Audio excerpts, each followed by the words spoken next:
And he now keeps saying we've militarily defeated Iran. So Jimmy Kimmel just eviscerated Trump's chaotic Iran policy through brilliant comedy, and it's more serious than it sounds. We're now 60 days into this Iran conflict, with naval blockades escalating and nuclear talks stalled, while Trump conducts foreign policy via 4 a.m. social media rants. Let's break this down. It's the war version of conscious uncoupling.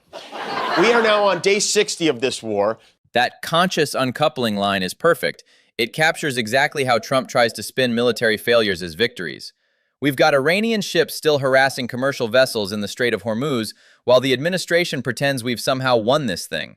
Classic misdirection. The White House the other day issued a statement saying the United States will not negotiate through the press. And last night I made a joke about that. I said, right, we exclusively negotiate through Truth Social posts from the president's toilet in the middle of the night. The yonder pouch comparison is brilliant because it treats the presidency like managing a disruptive teenager at a concert. We've normalized expecting our commander-in-chief to need digital babysitting. That's not presidential behavior. That's a cry for intervention that half the country just accepts as normal now. And sure enough, a few hours later, early this morning, he posted this. Iran can't get their act together. They don't know how to sign a non-nuclear deal. They better get smart soon. No more Mr. Nice Guy. He posted this at 4:05 a.m. Exactly right about international perception.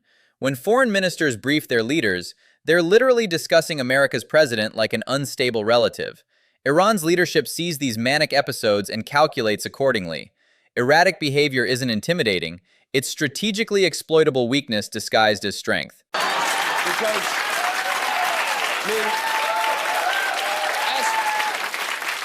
how are the Iranians supposed to react to that? Is it supposed to scare them? Wait, where am I? Is this supposed to scare them?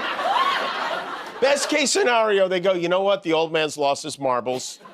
He can't sleep. He's cosplaying as Fat John Wick.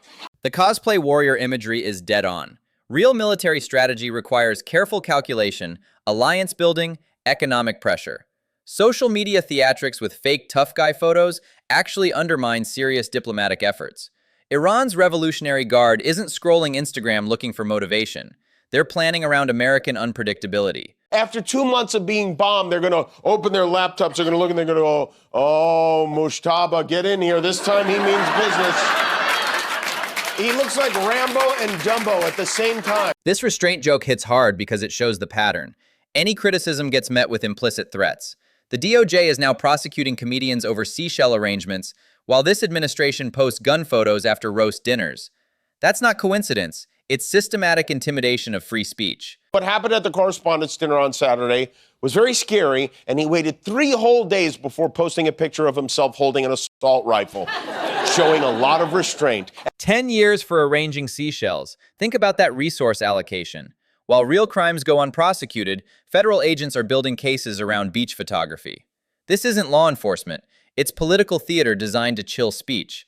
The precedent being set here threatens every comedian, journalist, and critic. And then we have this absolutely pigeon-brained vendetta against former FBI Director Jim Comey, who they indicted on bogus charges once in September. Those got thrown out of court. And so now they're going after him again. This might be the most egregious move they've made yet. Jim Comey, first of all, is a lifelong Republican. He was FBI director under Obama and Trump. He oversaw the investigation into Russia Palooza, which Donald did not like. So yesterday, the Justice Department came up with a new indictment against Comey, claiming he posted a death threat against the president on Instagram last year. Now, if you've not seen it, this was the death threat. The restaurant term angle is crucial. 86 literally just means cancel the order in every kitchen in America. Any server knows this.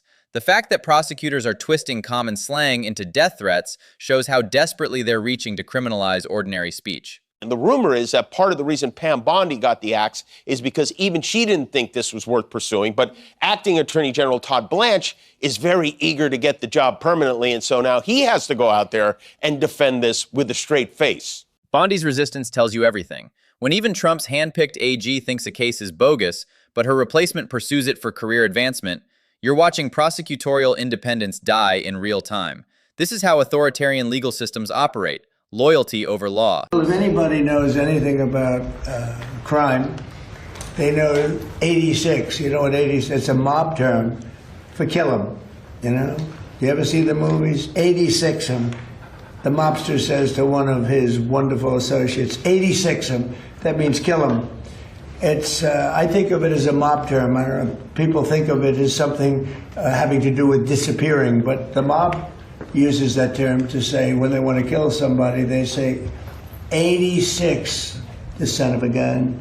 While federal prosecutors analyze seashell patterns, organized crime operates freely, cybersecurity threats multiply, and financial crimes go uninvestigated.